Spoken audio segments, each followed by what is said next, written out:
ضيف الحلقة كما شفتوا في العنوان هو إيلي بنت الستاتي إلهام العرباوي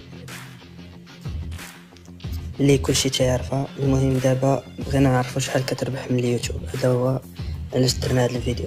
بالنسبه اولا انا من خلال هاد الفيديوهات او السلسله الفيديوهات اللي كندير شحال كيربح كل يوتيوبر من اليوتيوب، انا الهدف ديالي من هاد السلسله هو ان انا نحفز اصحاب القنوات الجديده واللي بغات تخدم في اليوتيوب واللي عندها قنوات وكتلوح فيها مرة الفيديو، لما لا يردوها يعني مصدر رزق لهم.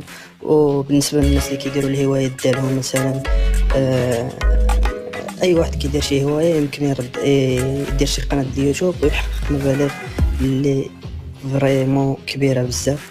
يعني عندك شي هوايه ديال الصيد او هوايه ديال ركوب الدراجه او هوايه ديال ركوب الدراجات الناريه، اي حاجه يقد هوايه في الطبخ، هوايه في اي حاجه ممكن انك تستمرها ودير قناه في اليوتيوب وتربح منها الفلوس. وان شاء الله من بعد غادي نديروا مجموعه ديال الفيديوهات غادي نديروا فيها كيفاش غادي تحل القناه وكيفاش غادي تقوم بالمونتاج وكيفاش يعني دير الصوره المصغره وكيفاش تحصل على كلمات دلاليه وكيفاش يشاهدوا الناس الفيديوهات ديالك او يطلع لهم بزاف الفيديوهات ديالك. اي حاجه متعلقه بالقنوات او اليوتيوب غادي نشرحوها في فيديوهات ان شاء الله من هنا لقدام. هذا فقط تنويه للناس اللي كتنتقد وكتقول انت حاضر بنادم وكذا، حنا فقط كنحفزوا فقط لا غير. نرجعوا للموضوع. كما كتشوفوا هذه هي القناه ديال إيلي بنت الستاتي، إيلي اوفيسيال، فيها 4 لي فيديو فقط، 4 ديال لي فيديو. عندها تقريبا 453 ألف مشترك، 453 ألف مشترك، وعندها تقريبا 16 مليون في 16 مليون مشاهدة، تقريبا 17 مليون مشاهدة. قناة مغربية نشأت في 11 أغسطس 2017. المهم ها هو كما كتشوف قناة صنف بي، هادشي ما تنبداو نتعرفوا عليه. نهبطو هنا نشوفو شحال كتحقق إلهام العرباوي ديال الأموال من اليوتيوب.